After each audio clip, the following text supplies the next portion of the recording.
Look up your booty. The pirates are coming. Welcome to Wrecked, a Wreckwatch TV podcast about the golden age of pirate mayhem. Over the coming months, we're going to investigate the truth behind these roguish sea dogs.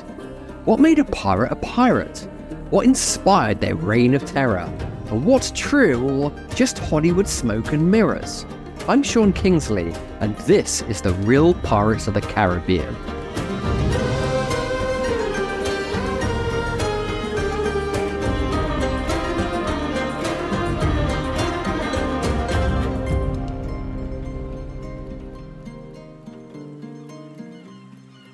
It's a chilly winter's day in London town, and I'm standing by the riverside at Wapping. The sun-kissed Caribbean feels a very long way off. I've gone past the Captain Kidd pub, tipped my hat to the old dog, and now I'm gingerly clambering down steep steps to a small beach facing the River Thames. There's no white sands and coral here, just muddy ooze and shingle, but if I close my eyes, I can smell the rum-soaked past in the freezing air. Because this is ground zero if you want to understand the rise and fall of the real pirates of the Caribbean. London, you cry? What you talking about? Why London? Well, it's simple. London meant money, and hard cash was what pirates wanted more than booze, adventure, and babes. Yar! Hands off me booty! Not far from here, a stone's throw from the Tower of London, once stood the mighty headquarters of England's two fattest money spinners, the offices of the East India Company and the Royal African Company.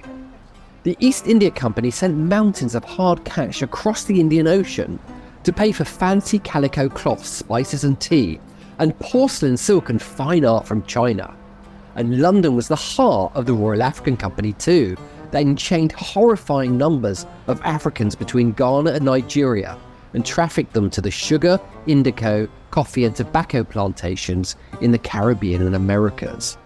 Then these slavers headed home for London with piles of sugar, tobacco, African gold and ivory, and the cash paid for enslaving a continent. The sea lanes of the Indian Ocean, Red Sea and the Atlantic were colonial Europe's golden goose. Piracy was risky, but a no-brainer for those brave enough or with a death wish. Your average law-abiding sailor might make £12 per voyage to Africa, whereas a pirate could land anywhere between £300 and 3,000 English pounds. Even on small hits, pirates made 30 times the income of an everyday sailor. That'll do nicely. The great pirates Edward Lowe and Mary Read were born in London, and the best of the rest came from the West Country. Henry Avery the Pirate King lived in Plymouth, Black Sam Bellamy in Devon, and Bartholomew Roberts in Wales. Many of the most famous pirate ships were built in London, like Henry Avery's flagship the Charles II frigate that became the Fancy. Captain Kidd's merchant galley was launched at Castle Yard in Deptford, and Black Sam Bellamy's Widder galley was made in England's capital city too.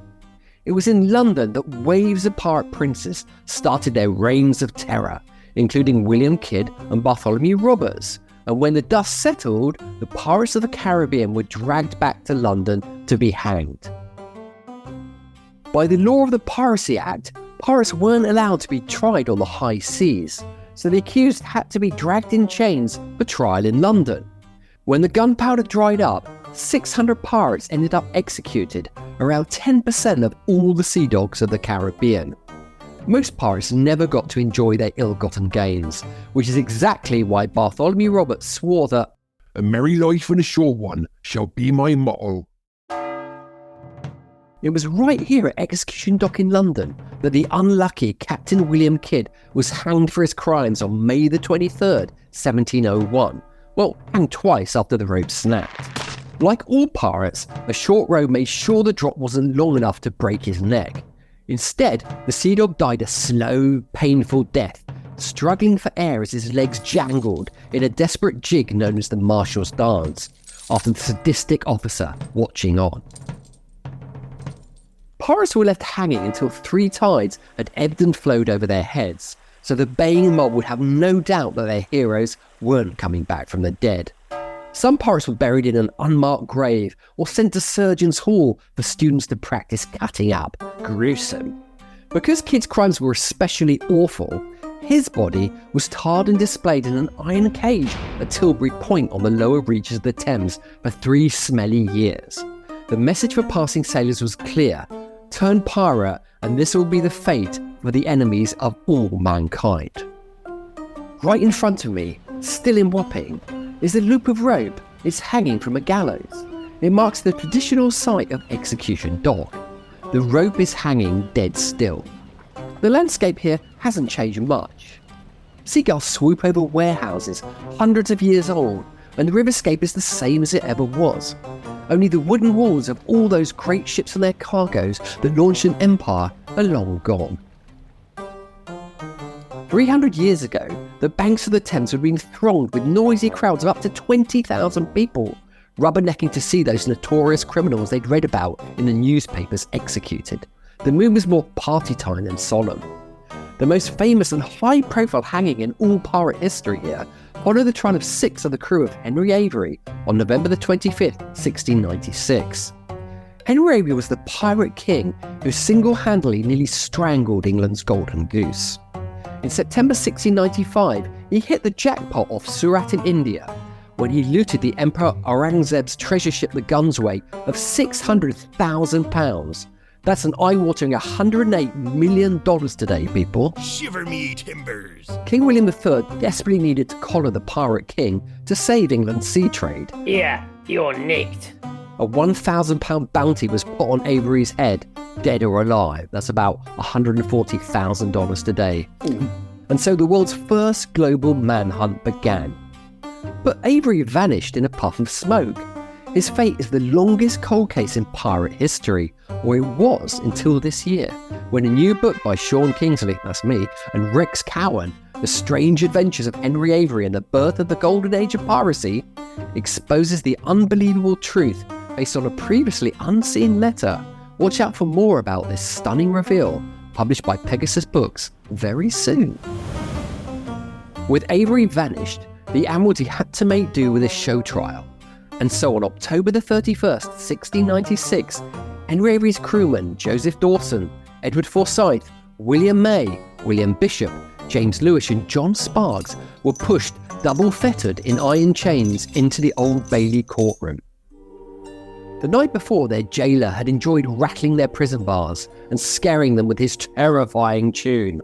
All you that in the condemned hold do lie, prepare you, for tomorrow you will die. Watch all and pray, the hour is drawing near, that you before the Almighty must appear. Examine well yourselves in time repent, that you may not to eternal flames be sent. And when St. Sepulchre's bell tomorrow tolls, the Lord have mercy on your soul. Avery's crew were charged with feloniously and piratically taking and carrying away from persons unknown a certain ship called the Gunsway, together with 100,000 pieces of eight and 100,000 check-ins upon the high seas, 10 leagues from the Cape St. John's near Surat, East Indies. The crew were duly sentenced as the judge brought down England's ultimate justice, announcing that The law for the heinous of your crime hath appointed a severe punishment by an ignominious death, and judgment which the law awards is this, that you and every one of you be taken to the place of execution, and there you and every one of you be hanged by the neck until you and every one of you be dead, and the Lord have mercy upon you. "You all right? We get the point." And so the story of the Golden Age of Pirates began and ended not in the Caribbean, but in London town. Pirates continue to be brought to justice here for centuries. The last sea dog was hanged at Execution Dock as late as 1830. It was London that let the pirates loose on the world and created a legend.